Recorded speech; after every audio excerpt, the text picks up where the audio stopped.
Boa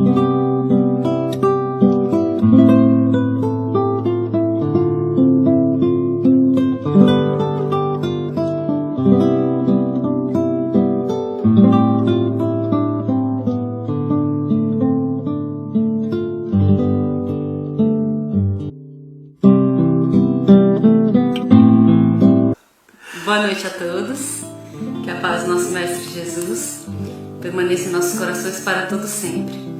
E é com muita felicidade que a gente retorna aqui para fazer essa live, para encontrar vocês, nossos amigos, de forma virtual, é claro. Então vamos ver aqui no livrinho Minutos de Sabedoria, do Douglas Pastorino, que tá engraçadinho hoje. Desce a escada correndo, depois fica ofendendo. É verdade, eu desci a escada correndo. Olha, tá dando pra ver. Aqui, ó. A gente tá conseguindo ver os comentários. Boa noite, Guilmar, tudo bem? Então vamos ver a mensagem desta noite. A cooperação é uma das coisas mais sublimes da vida. Ajude sem interferir. Não importa seu ponto de vista quando ajuda alguém. A cooperação ajuda, a interferência atrapalha. Então coopere com todos, mas sem interferir em sua maneira especial de agir e de pensar. Não temos o direito de interferir na vida de ninguém. Então que assim seja, e pedimos que o plano espiritual nos ajude essa noite, para que nós tenhamos um momento de entendimento. Fiquem com Deus. E aí o Pedro vai falar sobre... Pode falar? Claro. O não julgar. Boa noite, meus queridos companheiros, confrades, sobreviventes. O tema de hoje, o não julgar, obviamente consta no Evangelho de Jesus, está em Mateus, capítulo 7, versículo 1 a 5. Todos nós conhecemos essa passagem bíblica, né? Vou ler para a gente comentar depois, tá bom? Não julguem para que vocês não sejam julgados. Repetindo, está em Mateus capítulo 7, versículos de 1 a 5. Não julguem para que vocês não sejam julgados, pois da mesma forma que julgarem, vocês serão julgados. E a medida que usarem, também será usada para medir vocês. Porque você repara no cisco que está no olho do seu irmão e não se dá conta da viga que está em seu próprio olho? Como você pode dizer ao seu irmão, deixe-me tirar o cisco do seu olho, quando há uma viga no seu? Hipócrita, tire primeiro a viga do seu olho e então você verá claramente para tirar o cisco do olho do seu irmão. Essa é a recomendação de Jesus. E infelizmente, é uma prática constante dentro da nosso atual estágio de evolução, evolutivo, né? Julgar. E não adianta a gente falar que eu não julgo, ninguém julga. De uma certa forma você julga. Por exemplo, você tem uma faixa etária que é mais julgada do que a adolescência. É julgada por todos a todo minuto. Julgado pelos próprios colegas, julgado pelo pai, pelo irmão, né? Então o julgamento, até certo ponto, o julgamento faz parte da nossa vida, mas aqui que Jesus recomendou para a gente não julgar, não é porque ele falou assim, olha, se você julgar, na mesma medida será julgado quem julgar. Então a interpretação errônea, o que as pessoas imaginam até os dias de hoje? Usa até como defesa. Se alguém vai falar alguma coisa, não me julgue, porque se você me julgar, vai ser julgado também. Na mesma medida. Na mesma medida. Só que veja bem, aí nós temos que aprofundar o nosso entendimento, porque Jesus quis passar, como sempre a gente entende errado, quis passar outra mensagem. Ele recomendou principalmente que não julgássemos, porque sabendo ele que todo mundo tem o mesmo nível de dificuldade de entendimento, quem é você para julgar o próximo? Tem aquele link da semana passada, que atire a primeira pedra quem não tem o pecado, né? Então a recomendação dele foi essa aqui. Não é que você até poderia julgar se você tivesse superioridade moral. para com o seu irmão. Por isso que ele fala, você vê uma trave, que é uma coisa grande, uma viga, uma trave, em algumas traduções está trave no olho do irmão, vê um cisco no olho do irmão e tem uma trave no seu.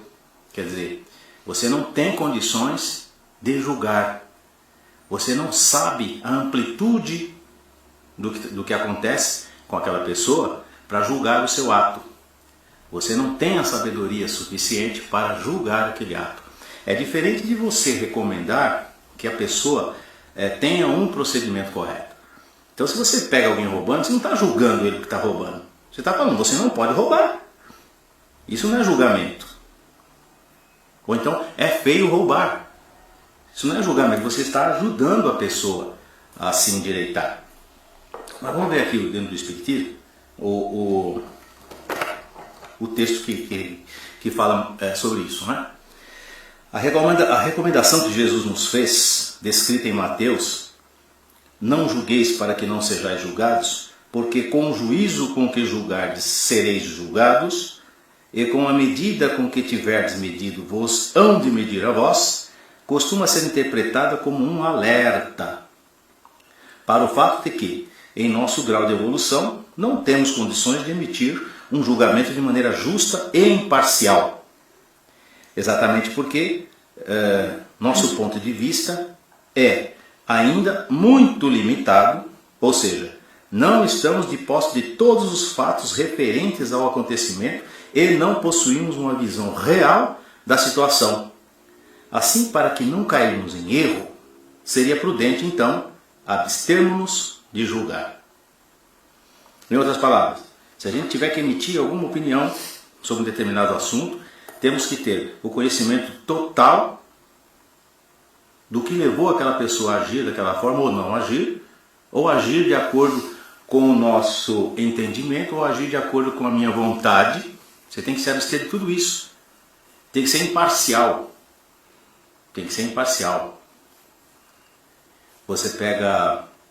Você vê uma situação que a princípio parece uma coisa, pronto, você já julga. Eu não ia falar isso não, mas como me veio aqui um insightzinho para contar, porque para deixar a coisa mais amena, né? Para que eu não seja o carrasco que vem trazer apenas repreensões, muito pelo contrário, o Espiritismo nos ensina a viver de maneira alegre, de maneira espontânea, desde que você conheça os seus limites e a sua responsabilidade. É até uma piada, não é piada suja não. Conta-se, né, que tinham três freiras estavam caminhando por numa rua escura. Não é do Batman não. Ai, essa coisa não é do Batman uma não. piadinha, é uma piada que infame. eu quase morri de rir. Não é suja, mas é infame. Mas não é essa não. É aquela que três freiras caminhavam, quando de repente elas foram abordadas por um cidadão muito suspeito e veio em direção a ela com toda ferocidade. Aí, cada uma correu para um lado. Espertamente, cada uma correu para um lado. Ele era ele podia perseguir apenas uma das três. Bom, sorteou a coitada lá e correu atrás de uma. As outras duas conseguiram fugir e essa outra ele conseguiu abordar. Bom, passado um tempo, né, uma hora depois, elas se reencontraram. E viu a freira chegou ofegante, né, sem o hábito, que ela tinha tirado. Ela tinha levantado, ela tinha tirado o hábito dela. Aí, ai irmã, pelo amor de Deus, o que aconteceu? As outras duas já falaram, vai me dizer que ele conseguiu o intento, né? Que seria demonstrar a mulher. Ela falou, não, eu apenas, quando ele me encurralou, eu fui receptivo, pedi para que ele abaixasse as calças. Imagina, irmã, pelo amor de Deus, que coisa absurda que você fez. Quando ele abaixou as calças, eu levantei a minha saia e saí correndo. Porque um homem com as calças abaixadas não consegue correr. Então, a princípio, as outras duas julgaram que ela tivesse favorecido ou de alguma forma que tinha sido atacada pelo homem. Mas ela agiu inteligentemente, óbvio. Foi sábio. Então, veja, as aparências, às vezes, de um fato, cabe-nos ver qual é a amplitude antes de emitirmos a nossa opinião e antes de julgarmos. E hoje as pessoas têm feito muito isso, né? Demais. Já olha uma pessoa, uma situação e já coloca um julgamento ali, sem saber o que realmente está acontecendo. Julgam, criticam, às vezes condenam a pessoa e execram, sem saber o universo do acontecido, por que a pessoa agiu daquela forma. Verdade. E já emitimos o nosso julgamento. Se não for de forma verbal, pelo menos é mental, né? Nós temos exemplos diários disso, né? A pessoa vê alguém estranho entrando na casa do outro, o que será? Não sabe que é um parente que chegou de uma outra cidade, que está fazendo uma visita, né? Enfim, o que faz a gente tecer o julgamento antecipado, e muitas das vezes, infelizmente, eu vou dizer isso, mas é o que acontece, tem outra máxima que corrobora, que faz com que tenhamos certeza do que estamos falando. Quer dizer, a gente fala e age de acordo com o que o coração está cheio. Então, se você é uma pessoa maliciosa, uma pessoa que está acostumada a ver o mal em tudo, você tem muito mais rapidez e capacidade de julgar uma situação sem usar a mente, sem usar o raciocínio. Então, você vê uma pessoa comprometida com uma outra pessoa de sexo oposto, está falando, o que será que é? Você não sabe se é prima, se é irmã, se é um parente. E já vem o julgamento. Não sei não. Né? Isso chama-se maledicência, que é uma das causas com que faz que a gente precipite o nosso julgamento. Eu sei que é difícil a gente calar a boca, ou calar a mente. Calar a boca ainda dá, mas calar a mente, né, numa dessas. Ver maldade. Uma pessoa fala, nossa, você está vendo maldade em tudo. E é. Por isso que a gente julga. A pessoa sai de manhã, fui arrumar emprego. Onde você foi arrumar emprego? Andei por aí. Nem nada. Ficou sentado no banco da praça. Você não estava junto, mas aquele pensamento já vinha. Ficou nada. Ficou sentado no banco da praça. Aposto que, sabe aquela frase? Aposto que ele fez tal. Aposta o quê? O que você aposta? A sua vida? Será que você é capaz de apostar a sua vida no que você está falando? Às vezes não, né? Exatamente. Depois você fala para ela. Ela passou, exatamente, passar por uma situação. A gente às vezes passa. Por isso que nós damos a recomendação, seja lá o que for que você estiver fazendo ou pensando em fazer, consulte o seu coração, consulte a você mesmo. Falar, o que eu vou fazer? Será que eu não estou prejudicando ninguém? Eu não estou agravando a situação de alguém? Eu não estou infringindo nenhuma lei divina ou lei moral? Tudo que você fizer e tudo aquilo que você receber em troca, na verdade, sempre vai ser entre você e Deus. Nós nunca devemos deixar nos influenciar também, às vezes, pelo julgamento alheio.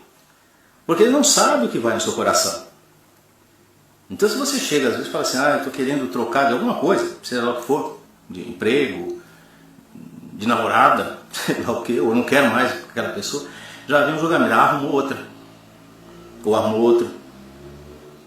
Não sabe o que acontece, não sabe que a situação, por exemplo, dentro de uma casa da pessoa, dentro do lar da pessoa, a pessoa às vezes quer sair daquele relacionamento porque não aguenta mais aquele relacionamento, não significa necessariamente que já tem outro engatilhado. E a gente pensa exatamente isso. E vai largar a mulher, aposto que arrumou uma novinha. Né? Já arrumou uma novinha, ou então já arrumou um galãzinho. Você não sabe se o cara bate na mulher à noite, não sabe, essa situação está terrível para ele. Mas o nosso julgamento é esse. Por falar em julgamento, agora, se a gente trouxer para o campo humano, jurídico, por que existe um julgamento? Que é para ver se a pessoa é culpada ou não. E trazendo para o juiz terreno, não estou falando do juiz supremo. Na verdade, nem Deus julga a gente. A lei dele já está embutida em nós e faz com que, a cada um segundo as suas obras. O que você faz, você vai ter que repor. Não adianta você atacar uma bolinha amarela na parede com toda a força e ela vai voltar mansamente de cor azul. Na medida que você atirar a bola na parede, a lei de ação e reação vai voltar para você. E o que Deus tem a ver com isso aí? Apenas a criação dessa lei. Então, se você num julgamento qualquer. No julgamento divino é exatamente esse. Você já está sendo julgado.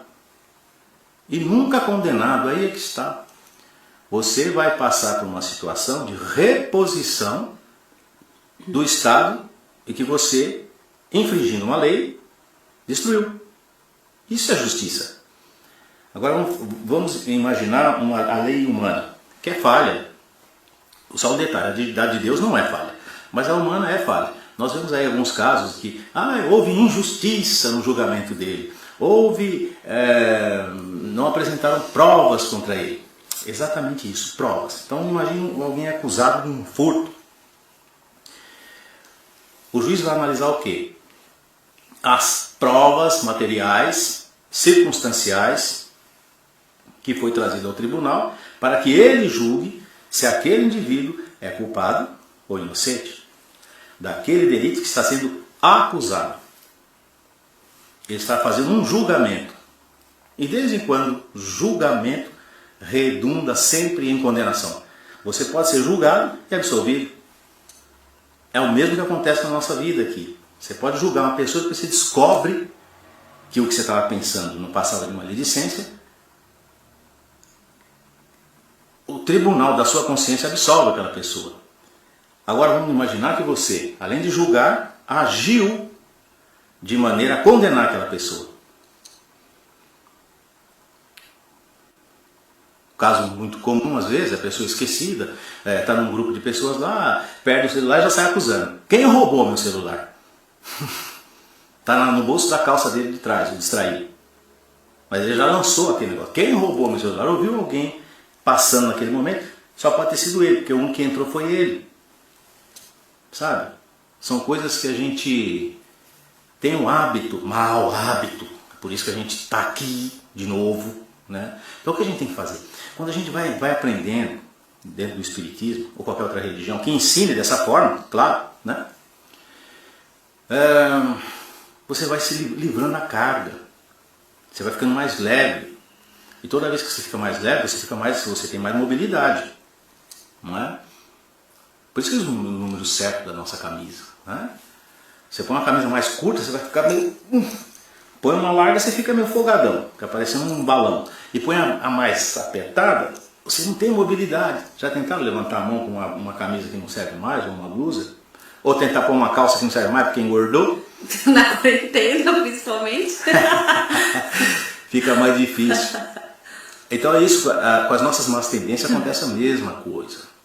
Com a sucessão de encarnações que nós somos submetidos, o objetivo é esse. Tira toda a carga que você costumeiramente carregava por ignorância. A partir do momento que a gente estuda e conhece, abre-se o olho.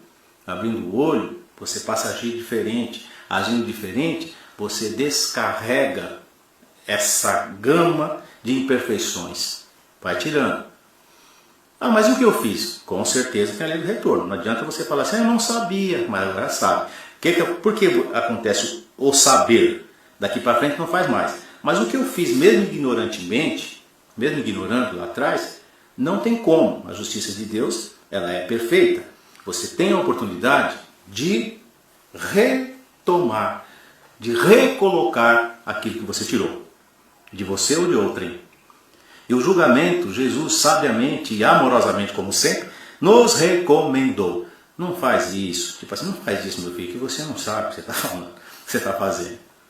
Mas eu estou vendo lá, ele está completamente errado. Então, na sua visão, ele está completamente errado. Você não sabe. Agora, vamos imaginar que você está certo no julgamento. Não fale, a primeira coisa que a gente fala, não falei? Quer dizer, eu estou certo, medalha no meu peito. Você ganhou o que com isso? Você está certo. É como um relacionamento de casais, que a gente fala. Eu prefiro ser feliz do que estar certo. Isso é verdade. Às vezes a sua companheira ou seu companheiro não tá certo naquela situação, mas você vai arrumar uma briga que vai até 4 horas da manhã. Pra quê? Você ganhou. Você tá certo. Um dia vai despertar e falar, olha, é mesmo, hein? A vantagem, você não brigou por causa disso. Então às vezes é preferível você estar estar feliz, estar bem do que estar certo. A pessoa vai acordar no seu tempo. A verdade não fica oculta para sempre. E o despertar é de cada um. Não adianta você berrar, eu estou certo. Se ela achar que não, ela vai gritar também de volta. Quem está certo sou eu. Certo, certo, certo, certo, certo, certo. Os dois estão errados, porque não tem aí a prática da tolerância e do calar-se. Ela às vezes fica um pouco... porque ela é o contrário de mim, né? Ela quer falar logo, ela quer ficar de bem logo, e eu não. Eu sou assim, Eu fico quieto, eu fico totem. Mas é muito raro. Não, mas já que é pra calar, cala-se. Cala-te. Né? Cala-te. Mas ela cala-te, ela cala-se, mas depois ela fica querendo... Aí depois eu fico aqui de bem com meu pretinho. Mas é assim, porque os casais, quando resolvem viver, cada um, cumprir o seu, não é karma, o seu plano reencarnatório juntos, que é pra gente um ajudar o outro, falar, olha, eu acho que ali você vai se lascar um pouquinho. Ah, mas eu vou. Não vou tirar o livre-arbítrio de ninguém. Vai lá e se lasca. Entra até no início do texto que a gente leu, que fala de interferir. Né? Porque a gente não pode interferir no livre-arbítrio da pessoa. Você pode aconselhar, fazer algumas recomendações, mas... Recomendar, como Jesus exatamente, acabou agora de fazer você não pra pode todo impedir. mundo. Porque às vezes a gente até fala assim, pelo amor de Deus, está acontecendo tanta tragédia, tanta coisa terrível, por que o plano espiritual não faz nada? Por que não está vendo? Por que não interfere? Não vai interferir. Porque aí deixa pra gente decidir as coisas, pra gente tomar os devidos cuidados, aprender. A gente tá vendo os comentários aqui, gente. A minha filha. A Jaque que lute. Ai, que bonitinha, né? Gracinha. É porque ela já sabe, né? O pai que tem, então é a Jaque que lute. Então, aí eles falam sobre interferir. O plano espiritual não vai interferir, porque a gente é que tem que tomar as rédeas das coisas, né? A gente que tem que aprender e é o nosso livre-arbítrio. Então, a gente recomenda, a gente recomenda a exemplo de Jesus. Lembra que eu falei algumas vezes atrás, algumas sessões aí, live, sei lá o que atrás, o que eu disse? O que nós dissemos? Jesus não pôs o dedo no nariz de ninguém. Ele não falou, você vai fazer isso, porque senão, não.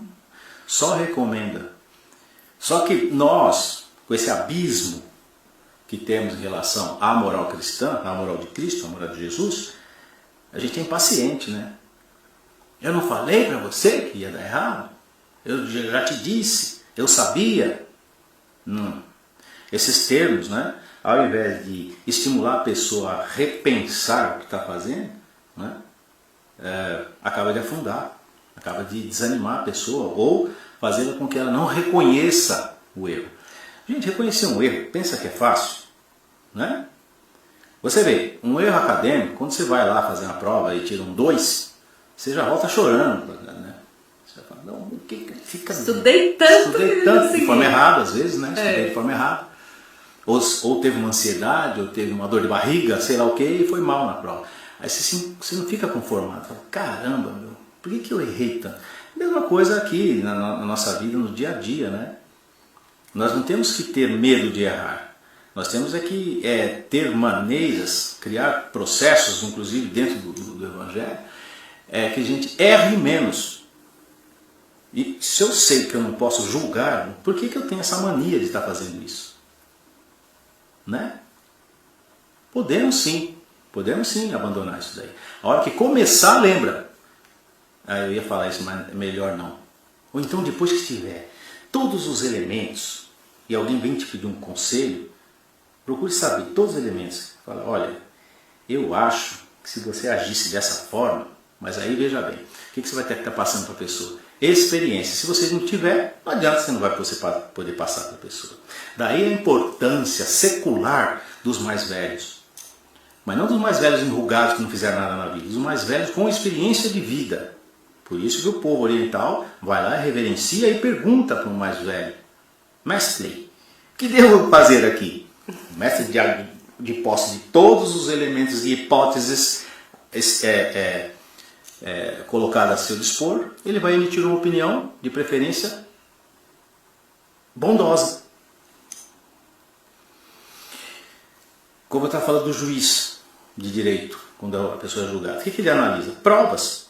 O cara que está lá na frente dele, ele nunca viu. Então ele não sabe se a pessoa tem uma boa conduta, ele vai ter provas. Então eu estou acusando de roubo. Ou então, acontece muito em litígio de separação judicial de casais, inventa-se um monte de coisa, fala-se um monte de... O juiz pode chegar e falar, mas por que ficou casado tanto tempo com uma peste dessa aí? Aqui ela virou o Satanás, por que ele ficou tanto tempo casado com ela então? Porque as provas que foram apresentadas ou forjadas, seja lá o que for, faz com que o juiz decida de acordo com o que está mostrando em cima da mesa dele. Ele pode até achar que a pessoa não deve aquilo, mas ele é obrigado a julgar de acordo com o que ele tem em mãos, né? Com o que ele tem em mãos. Aí, agora, dá para você enganar o juiz terreno. Te apresenta algumas provas, uns falsos testemunhos aqui, outro ali, fala que ele fez isso, fala que ele fez, quer dizer, forja. É o que mais acontece no nosso país. Forja-se as coisas. Mas com Deus não tem essa.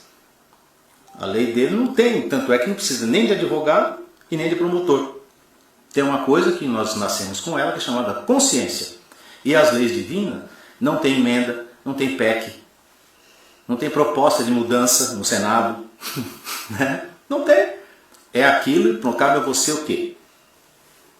Se não infringir nenhum tipo de lei, você não vai ser condenado, filho. Tão fácil.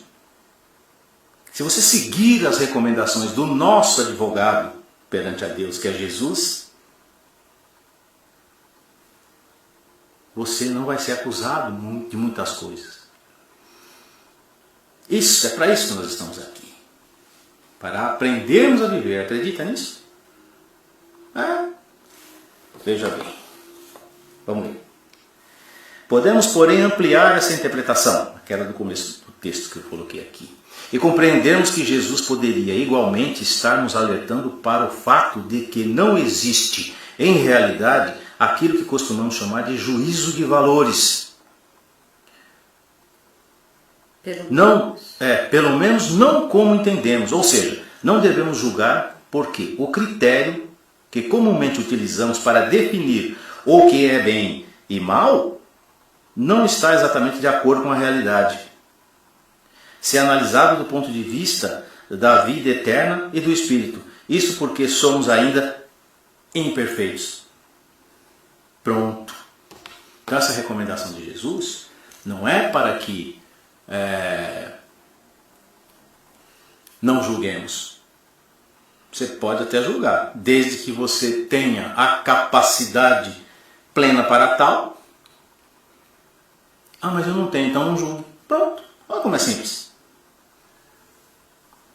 Né? Diferente quando você vem a seu pedido, vem a sua presença, alguém solicitando um conselho. Um filho seu que precisa conversar sobre um determinado, ele pede a sua opinião, não o seu julgamento. Aí é diferente. Aí você tem que passar aquilo de acordo com o seu entendimento. Por isso que Jesus já tinha falado também. Amar a Deus sobre todas as coisas, é o próximo como a ti mesmo. E o amar a Deus é de acordo com o seu coração, de acordo com todo o seu entendimento. Até o amor a Deus, as pessoas têm a variação. Tem gente que teme a Deus, não é amor. Tem gente que não entende e fala, é melhor obedecer, porque senão não está com a plenitude do que é esse relacionamento amoroso que Deus tem conosco. E tem gente que acha que está pecando pelo fato de clamar a Deus, entender a Deus de uma forma amistosa. Tem que ser sempre respeitosa, de cabeça baixa. A humildade que nós temos que ter perante a Deus é o reconhecimento infinito do Criador em relação à criatura, óbvio. Mas de preferência, essa mesma humildade nós temos que ter, claro, guardar as proporções uns aos outros. E uma delas é você julga a pessoa e automaticamente você está se sentindo melhor que ela. E não é isso que acontece. Você pode até estar num estágio um pouco mais avançado que ela agora, momentaneamente. Mas não, eu julgo. Tem gente que só vive com o dedão assim, ó, apontando para os outros. Tá vendo? Aquele lá no pé, aquele não sei, só metendo o dedo nos outros. É uma coisa que todo mundo já sabe, mas eu vou repetir. Toda vez que você aponta um para os outros, tem mais 3 apontados para você. Esse aqui fica neutro. Se apontar um, tem 3 apontando para você. Isso faz sentido. Faz. Não aponta para ninguém. Né? Não julgue ninguém. Opinar, aconselhar, maravilha. Foi isso que Jesus fez, né? Ele aconselhou a gente a fazer isso daí. Mas nunca deu mole. Já viu alguma coisa aqui? Eu vou perdoar vocês, não tá? Isso aqui não está escrito. Vou ler de novo, tá? Para passar para a segunda fase. Já está acabando. Não julguem para que vocês não sejam julgados. Isso não quer dizer que eu não vou julgar, então não vou ser julgado e todo mundo vai sair de boa. Não, senhor. Ninguém está falando aqui que você não julgar o outro, aquilo que ele fez não vai ser julgado por alguém. Está falando para você que não sabe nada não julgar. Mas ele vai ser julgado por alguém. Primeiro pela sua consciência, depois quem é que tem a capacidade ilibada, total, para julgar nossos atos e já deu a lei, e já deu a sentença para quando você não cumpre. Deus. Pois da mesma forma que julgarem, vocês serão julgados. E à medida que usarem, quer dizer, o rigor que usarem no julgamento, também será usada para medir e para julgar vocês. Porque você repara no cisco que está no olho do seu irmão, nossa, está vendo? Está vendo? Está vendo? E não dá conta da viga ou da trave, ou da ponte toda, a gente tem uma ponte toda, né? Que está no seu próprio olho. Aí embaixo, o quinto. Hipócrita, tire primeiro a viga do seu olho, e então você verá claramente para tirar o cisco do olho do seu irmão. O recado está dado. Jesus falou. Quer cumprir? Ótimo. Não quer cumprir? Ótimo também, porque você vai ter sempre uma chance. Várias. Não aguento mais esse planeta. Então, ou pelo menos do jeito que ele está. Então, o que a gente tem que fazer? Não é ser santo que não vai dar. Merecer, compreendendo, e cá entre nós. Igual o tema de hoje aqui. Não é tão difícil. Esse não é tão difícil, não julgar os outros. Não é tão difícil. Creio que não seja. Porque quando alguém faz uma ação boa, muito boa, é logo falar assim, ai, que bom que ele é, né? E é para.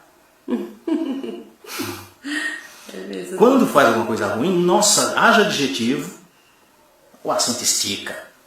Vai do começo da rua até a última. Até o último morador. Estica-se o assunto. Cada um dando seu pitaco. Cada um dando seu pitaco. Sabe quem foi julgado de forma muito cruel até? Muito exacerbada e continua até hoje pela ignorância? Judas.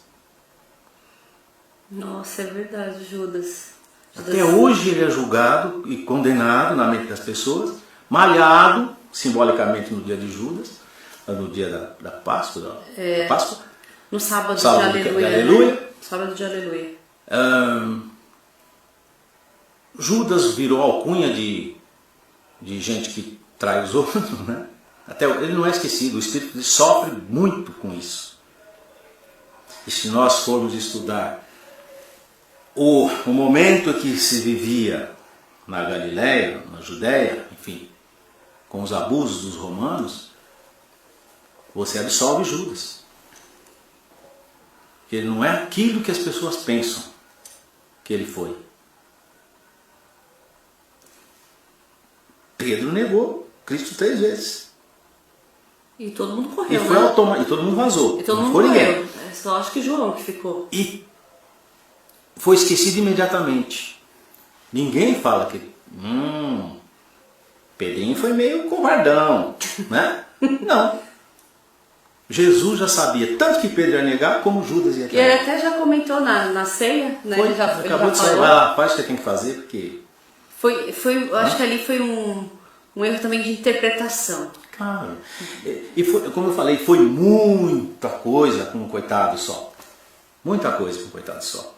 Deram muito poder demoníaco para um discípulo. Ele agiu de má fé porque ele tinha um entendimento que Jesus iria, de repente, pegar aquele clamor do povo e agir contra Roma, e não era isso, né? Jesus queria agir de forma pacífica e ele entendeu errado. Ele imaginou, na verdade, o assunto não é isso, eu já vou não falar é. isso aqui. Mas ele Mas imaginou. por ser muito julgado. Ele imaginou que quando houvesse aquela turba de romanos, aqueles soldados romanos, se aproximasse de Jesus, o bicho ia pegar. Não pegou. Não pegou. Ele foi como um cordeiro. Por isso que ele, diz os relatos bíblicos, se suicidou. Eu até comentei isso um dia desses aí com a minha funcionária lá. Eu peguei e falei assim, imagine uma coisa, por que alguém vende por 30 moedas e imediatamente joga aos pés do... porque ele se arrependeu. Tá, ele poderia se arrepender depois. Imediatamente, isso é prova de que ele falou, não deu certo o que eu quis fazer. Não era isso. Não era isso que eu queria. Fique com as suas moedas. E foi, e se enforcou. E ele não suportou aquela dor também. Pois é. Por isso que ele age dessa forma. E Jesus, por acaso, julgou ele? Ele não falou assim, olha, um de vocês já viu? E depois você me paga. Não. Você vai porque você está fazendo errado. Não. Bem, Judas é outro assunto, tá? Agora, gente, eu vou pedir para encerrar, como eu sempre faço. Eu trouxe aqui uma história, só que eu vou pedir para que a Jaque leia. Ah, é? Sim, porque primeiro, eu não vou aguentar ler. Eu tenho certeza que eu não vou conseguir ler até o fim. E segundo, como ela é escritora e tudo, ela pode dramatizar melhor que eu. Vixe. E espero que não vá às lágrimas. Adeus óculos. Que ninguém vá às lágrimas. Nossa, então vamos lá, né? A história de nossas vidas. Tudo começou quando o médico foi chamado às pressas ao hospital para fazer uma cirurgia em um garotinho. Depois de receber o chamado do hospital, o médico trocou de roupas rapidamente. Chegou ao hospital em alguns minutos e seguiu direto ao centro cirúrgico. Ao chegar ao local, encontrou o pai do garoto andando para lá e para cá no corredor esperando por ele. Ao vê-lo, o pai gritou: "Por que você demorou tanto? Você não sabe que a vida do meu filho está em perigo? Você não tem nenhum senso de responsabilidade?" O médico apenas sorriu e respondeu: "Me desculpe, eu não estava no hospital e vim o mais rápido que pude depois de receber a ligação. E agora, por favor, se acalme para que eu possa fazer o meu trabalho." "Me acalmar? E se fosse o seu filho naquela sala de cirurgia agora, você ficaria calmo?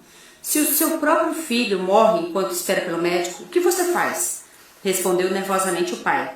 Mais uma vez, o médico sorriu e respondeu: "Faremos o nosso melhor com a ajuda de Deus e você pode rezar pela saúde do seu filho também." "Dar conselhos quando não está preocupado é muito fácil", resmungou o pai do garoto. A cirurgia durou algumas horas e quando o médico saiu do centro cirúrgico feliz, deu a boa notícia ao pai do garoto: "Graças a Deus, o seu filho está salvo." Sem esperar pela resposta do pai, ele se despediu correndo. "Se tiver qualquer dúvida, fale com a enfermeira." "Que arrogância! Não dava para esperar alguns minutos enquanto eu perguntava mais sobre o estado do meu filho?" O pai comentou com a enfermeira quando ela chegou logo após a saída do médico. Com lágrimas nos olhos, a enfermeira respondeu: "O filho dele faleceu ontem em um acidente de carro. Ele estava no enterro quando ligamos para que ele fizesse a cirurgia do seu filho." E continuou: "Agora que ele salvou o seu filho, voltou para terminar o enterro do filho dele." Real ou não, essa história nos ensina uma grande lição. Não sabemos se essa história é real. Somos ágeis em julgar o próximo. É muito importante que não façamos isso quando nos deparamos com alguém que não conhecemos e, consequentemente, não sabemos nada sobre sua vida. Nossa. Pois é. Então é isso. Isso é só um exemplo do porquê que nós não devemos julgar as pessoas. Não é? Pode acontecer coisa assim, daí para pior. Nós não sabemos o que vai no coração das pessoas. Então, antes de julgarmos, lembremos da recomendação de Jesus contida em Mateus, de 1 a 5. Tá bom? E que Deus nos abençoe a todos. Eu não quis ler porque eu não consegui, porque eu sou mole. Ainda mais quando trata de negócio de filho e tudo. Meu Deus do céu, eu não consigo. Mas eu pedi para ela ler porque ela não tinha lido ainda. Então, e essa história as pessoas devem ter tido contato com ela anteriormente. Mas eu resolvi escolhê-la justamente porque é a mais dramática. E eu sou dramático, como diz a minha filha, né? mas sou mesmo. Coisas de canceriano. Tivemos muitos amigos hoje aqui, a Lurdinha conseguiu entrar hoje, né? Teve muita gente aqui, uns colegas de trabalho também, minhas tias, minhas primas, muita gente bacana aqui. Não é o programa Silvio. Gente, eu quero pedir a Deus, nosso Pai, nosso Mestre Jesus, aos amigos do Plano Maior, que abençoe a cada um de vocês e seus familiares e a todos que ainda vão assistir essa live. Que Deus abençoe os lares de vocês, que todos nós possamos aprender cada vez mais e evoluirmos, pois estamos aqui justamente para isso. Agradeço pelos comentários, depois nós vamos responder a cada um de vocês também, tá? E que Deus ilumine todo esse planeta Terra, auxiliando a todos que estão passando por dificuldades, sejam quais forem. E uma boa semana a todos. Fiquem com Deus e um grande beijo nosso. Que assim seja. Tchau, tchau. Até mais.